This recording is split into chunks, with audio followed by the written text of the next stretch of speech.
Okay, thank you, Maria. So I'll be covering the Moana Project's Mangōpare Sensor Program, which I think many people may have heard of.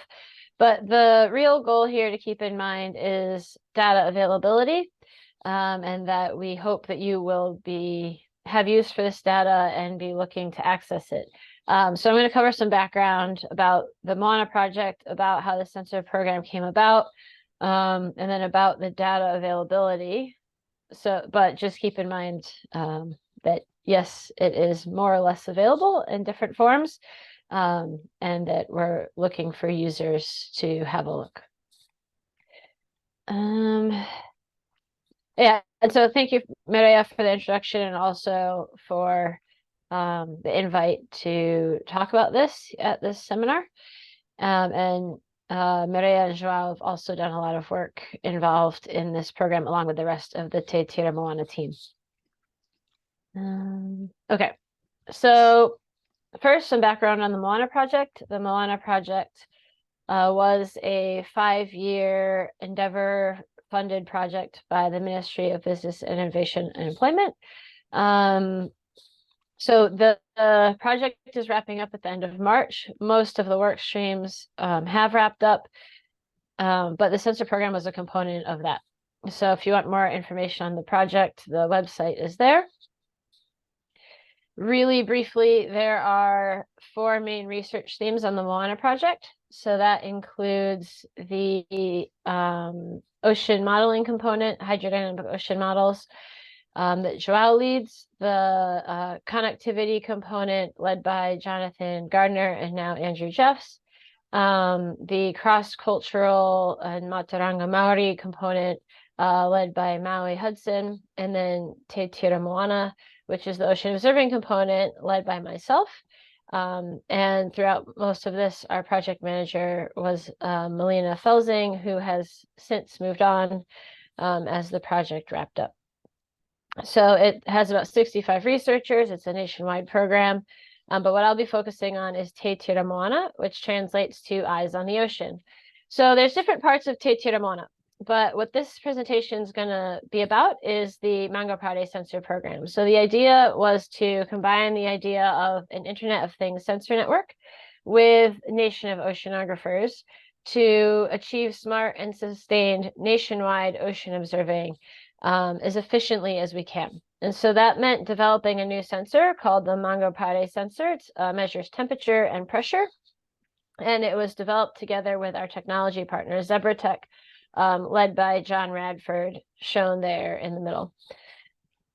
The motivation for the program starts with the idea of the coastal gap in subsurface ocean observations near real time around New Zealand. So if you look at the average number of Argo profiles available in this box around New Zealand between 2007 and 2017, you can see we have good coverage of the oceans outside of the 1,000 meter isobath. And the reason for that is basically how the Argo floats were designed. They float along with ocean currents at a parking depth of 1,000 meters. So that makes it more difficult for them to reach shallower areas. And so that's why we end up with this gap in the coastal areas. So how can we complement the Argo program and fill this coastal gap? Because Argo provides fantastic coverage on a global scale. And what can we do to work with what we have to be a complement to that. So we have about 950 commercial fishing vessels active around New Zealand. And if you look where that fishing occurs, it's basically right in that coastal gap, which is interesting for 2 reasons. First, that means that we don't generally have observations, subsurface in situ observations in the regions where we need them in order to understand our fisheries. And second, we already have vessels in those regions where that coastal gap exists. So the Moana Project decided to go ahead and design the Mangōpare temperature and depth sensor, again, partnered with Zebratech. And the idea was to make a sensor that is simple to use, super automatic, and could be mounted on commercial fishing gear, but that also is accurate enough for many science applications. So the way the sensor works is it's mounted on commercial fishing gear. It automatically starts measuring when the gear is submerged or when the sensor is submerged, continues measuring temperature and pressure the whole time the gear is underwater. Once returned to the vessel, it automatically transmits data via Bluetooth to a deck-mounted deck unit. And that deck unit is solar. It then transmits the data via vessel Wi-Fi or cellular to the cloud. Once it reaches the cloud, ZebraTech has a sensor and deck unit monitoring system. They push the data to us at MetOcean, where it's quality controlled, and we have a QC monitoring system. So from there, it gets stored in a database where we can make the data available for use. One of the key things here is that the observations go back to the vessels that obtain those observations. So they're emailed back. We talk to the fishers, and that's really their preferred method initially. So we email the data back within 24 hours or within 2 hours of transmission from the vessel. And it also gets incorporated to our ocean forecasts. And now we're looking at making the data available to external data portals. And I'll get into that a bit later about why that timeline was the way it was. So on the right here is a sample plot from a single Sea Lords vessel over a 6-month period. They were in port for some of that time for repairs, but we get temperature data from 0 to actually below 1,000 meters depth here over that 6-month period. And they've actually been participating in the program now for about 2.5 years. Okay, so co-design was super essential. We worked really closely with the fishers, and ZebraTech did a fantastic job of making sure that the sensor was co-designed with the fishing sector. And so the biggest requirement that came out of it is no human intervention should be required for daily operations. The system needs to be robust and fully automatic. And that's because commercial fishers are super busy doing what they're doing, which is fishing. And if we really want a robust, near real-time data pathway, we need to make sure that it just works and no one has to touch anything. So after it's installed, the battery life of the sensor is 2 years, and that's also its calibration time. So after 2 years, the sensor is just sent back to ZebraTech, and John sends out a replacement one. The one that has been returned is recalibrated, gets a new battery, and is sent back out to operate. So it's low cost, it's lightweight, and it's what we determine to be research accuracy, which of course depends on your application. But one of our key requirements from a science perspective is that we could use it for assimilation into our hydrodynamic ocean models, and that it could be used to understand marine heat waves. So the deck unit is solar powered. This is key because the vessels don't have to worry about connecting to their power, and it actually can go on vessels that don't have power. And then we have a cellular and Wi-Fi version for vessels with different connectivity. So if a vessel has Wi-Fi, we prefer to go through there because they'll have coverage outside of cellular range. But many vessels operate within cellular range and don't have Wi-Fi, so we have that option as well that I think actually the majority of vessels have. So the hardware is shown there.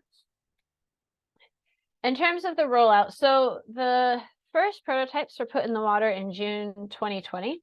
And the full rollout of our required 300 sensors as part of the Moana Project finished in September 2022, and those sensors are all still in the water. So we have more than 250 vessels participating in the program, more than 300 sensors out, more than 68,000 now total sensor deployments, and that amounts to about 74 years combined time underwater by all sensors. So these statistics were at the end of October, and we get more than 1 million measurements a month. So now we're over 25 million. Sorry, the presentation wants to continue. And this is the coverage we get on the left in terms of the average number of sensor deployments per month. So anything in that dark red is more than a measurement per day in that box. And so in terms of cost savings, if you tried to observe the subsurface ocean for 74 years, with this kind of spatial coverage, it would be very, very expensive unless you start crowdsourcing your data. So the reason this was even possible was because of partnership with the commercial fishing sector in New Zealand. It has been a really amazing experience working with them.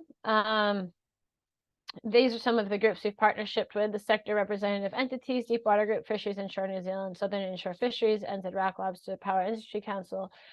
We've had a lot of support from Seafood NZ Magazine. Now we have on board all 3 of New Zealand's biggest fishing companies, plus many others, independent fishers, and then we also have research vessels, education vessels like the Spirit of Adventure organization, industry vessels, and Wakaama vessels that deploy the sensor. So on the right there, you can see that most of our vessels are commercial fishing vessels, but we have some citizen science and research vessels as well, who have reached out to us to participate. We also have partnered throughout the project with Whakatohea, who are our project iwi partner, who've contributed Mātauranga Māori, and of course through the research team that focuses on cross-cultural knowledge exchange.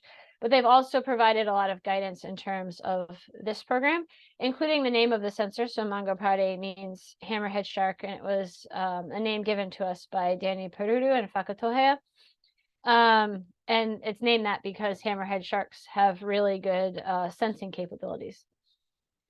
So in terms of observations, so this plot on the right starts with June 2020 and goes until October 2023.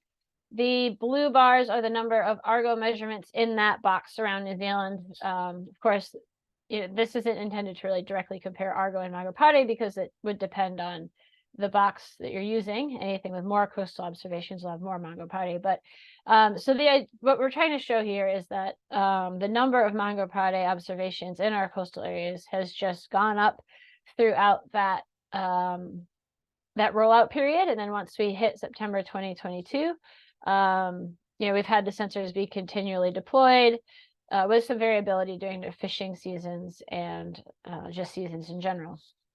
But it's been an incredible partnership, and none of this could have happened without these vessels actually volunteering to participate. So they're not paid. We do give them the sensors that were funded as part of the program, but it's their choice to deploy the sensor. And it's just been a really, we have so much gratitude for the fact that they were willing to do this and to partner with us on this. I think one of the key reasons that, well, there are many reasons for this partnership, but one of the things we valued was actually giving the vessels decision-making power. And I'll get more into that in the next couple slides. Because when we first started the project, our data sharing principles were the FAIR and CARE principles. FAIR being, I think, fairly common around the world: findable, accessible, interoperable, and reusable. And then the CARE principles, which focus more on Indigenous traditional communities' values, and that's collective benefit, the authority to control, responsibility, and ethics. And you can find out more about that with the QR code on the right. So when we started this program, when we interacted with the fishers, when we co-designed the program with them, one of the things that came up is the issue of sharing the locations of fishing activity. And so to start the program and to reach our goal of 300 sensors, we needed to abide by the MPI's guidelines for the release of fishing position information. And it allowed us to build this relationship to, and I think that's an example of the decision-making power in the co-design system, where we went to them and that's what they preferred. And so we agreed to do that. Fast forward to 2 to 3 years later, depending on the vessel, to about February of 2023. And we brought up the future of the program and the idea of sharing the data. And so instead of making that decision for the program ourselves, we went to the fishing sector, initially to the SREs, and then some of the bigger companies, and then to some of the individual vessels, and said, what do you think about sharing the data? We have this incredible data set. The reality is now, in terms of subsurface temperature observations, we have more coverage than any other country in the world. And can we please maximize the benefit of this data? And so the fishing organizations, we had a lot of discussions about it. And in the end, they basically decided that they wanted to move forward with sharing the data anonymously, which is a huge step forward. Again, we have a lot of gratitude that they're willing to volunteer to do this.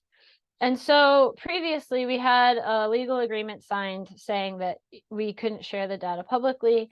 Now we've gone back, we've revised that agreement, and we're in the process of the vessels signing the new one.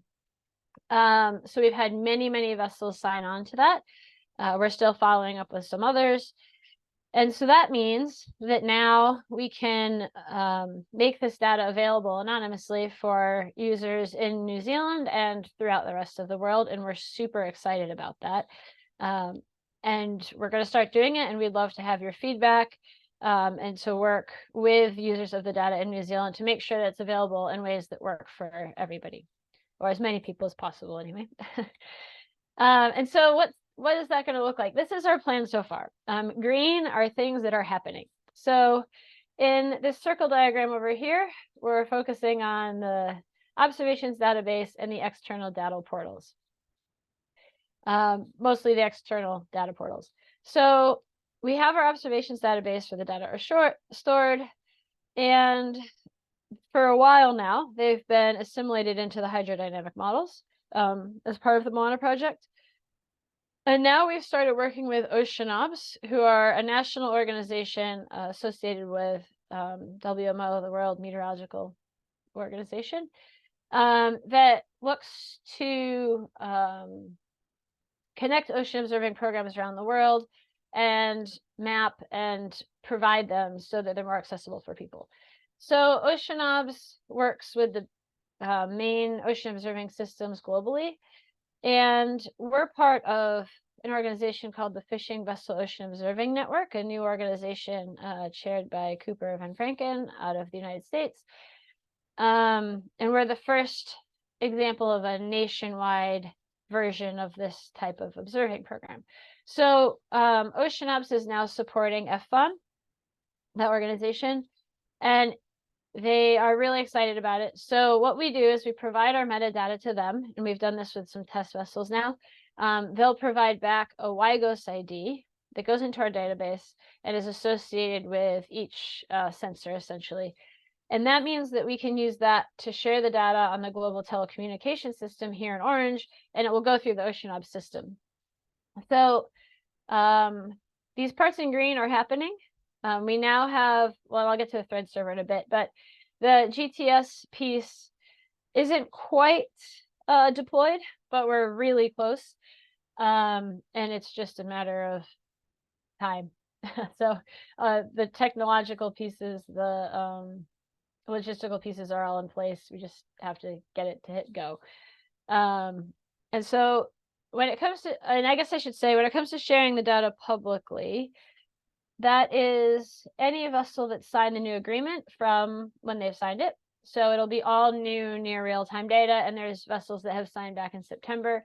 So currently it's not the entire data set, but it's definitely something to work with. And we're working on the historical data piece. It's just a different agreement. So okay, so data will be hopefully in the GTS very soon. And then I guess I'll jump back to threads. So I should have put a star around this or something because we're really excited about it. Threads right now is a way you can see the data. I'll show a link to it later. It just went live maybe this week. Maria would know better if it was this week or maybe Friday. And we have our very first data available, anonymous fishing data available publicly.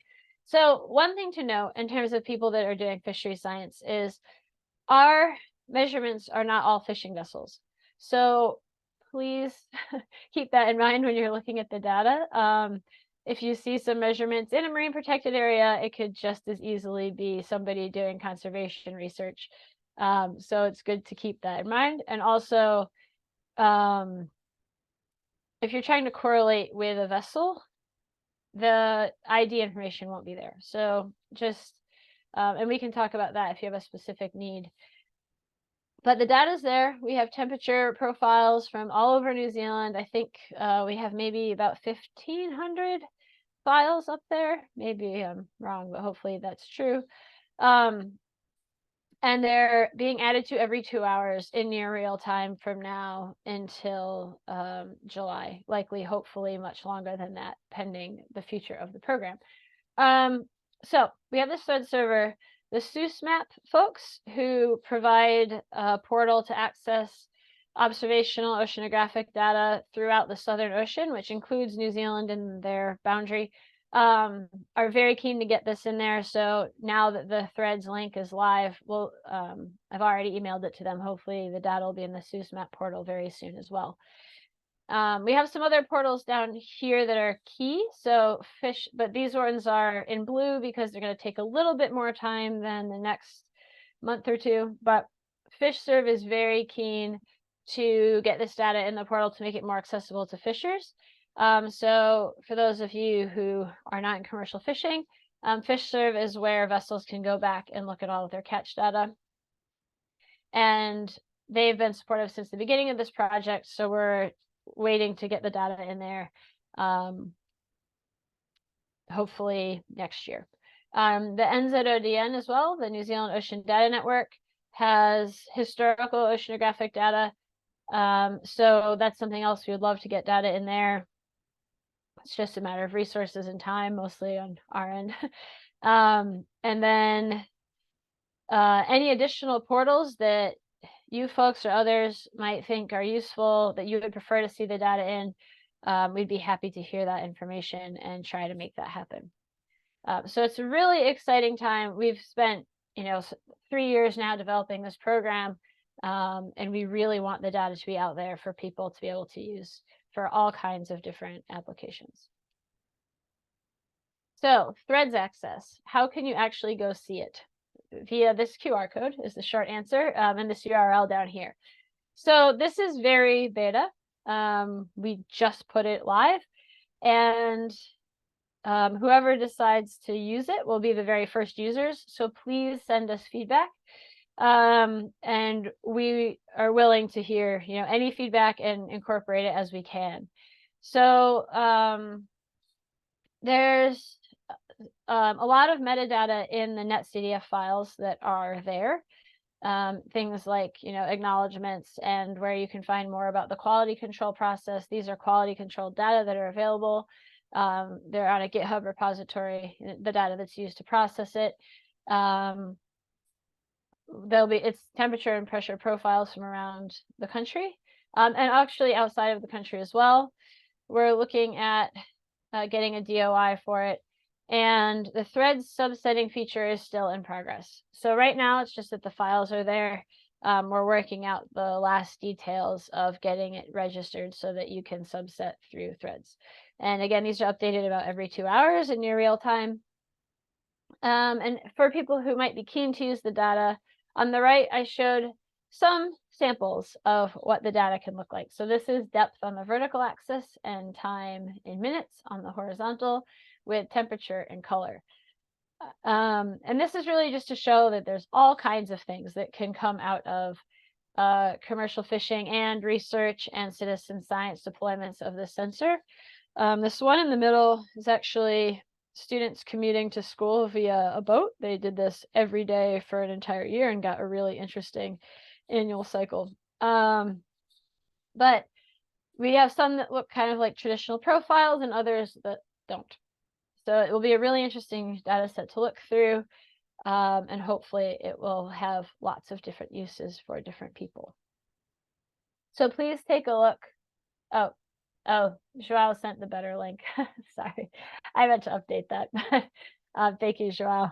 So yeah, please scan this QR code and have a look at the link that Joao sent, and give us any feedback that you can think of. Again, please, the sooner we have it, the sooner we can incorporate it. Okay, so what has the data been used for so far? Let's see. I think I'm gonna maybe Okay, this slide basically shows how our hydrodynamic ocean forecasts have been improved by assimilating the data, but the Mangōpare sensor data. But given the amount of time, I'm going to say this is here. Please talk to Joao to find out more. There's a lot more in this space, and he's the expert on it, so I'm sure he'll be happy to chat further. And then related to that, we have ocean temperature and current forecasts on swell maps. You can scan that. This is actually a forecast of ocean bottom temperature for the next 7 days. And then our marine heat wave forecast that's also available on the Moana Project website, again, from the hydrodynamic modeling suite. And in the bottom right here is a sample of what the sensor looks like as it's deployed. This is from the Spirit of New Zealand vessel, with depth on the vertical, time on the horizontal, again, and temperature and color. But as you saw with the commercial fishers, there's all kinds of things that can happen. And this is the sample of the plots that get emailed back to whoever has a sensor. And then really quickly, so this is work done by Dr. Rob Smith at University of Otago, and also Felix Cook is working on this as well. And the idea here is, so we looked at the Bay of Plenty and presented this to the crayfishers in this region. And then over the last from October 2020 to October 2022, and actually on either end of that as well, we've seen unprecedented frequency and strength of marine heat waves if you look at the surface, sea surface temperature. But what happens below the surface? So one of the interesting things we saw here is this is temperature anomaly from 0 meters to 200 meters depth over that 2-year period from October 2020 to October 2022. And we can have really strong temperature anomalies below the surface. So the crayfishers were super interested in this, and keep an eye out for more of Felix and Rob's work in the future. Then, so overall, it was a nationwide community effort to build this data set. And now we do have more temperature observations subsurface in near real time than any country around the world. And it's time to make it available for people to use it. So thanks to everybody that participated in the program to help get these measurements. And we're really looking forward to hopefully seeing users around New Zealand benefit from this. And so here's some of the benefits and impacts. You know, we have more measurements than ever before. It's a crowdsourced observing system. We're working on products and tools to help the fishers, and hopefully this will contribute to fisheries management decision making in the future. The cross-cultural and multidisciplinary aspects were key. It just provides so many different perspectives and strength to a program like this. And another key benefit is an engaged ocean community and beyond the ocean community. I think I'll skip over this. FFON is really cool. It's ffon.org if you want to find out more about it. Organizations around the world looking to do similar things and sharing best practices. We've submitted a request to become a part of the Global Ocean Observing System Network, and also to Coast Predict to be endorsed by the UN Ocean Decade, FFON as a whole, with this program being a part of FFON. So thanks to all of our partners. And yeah, for more information about the different teams, I put everybody's, the team leads emails up here.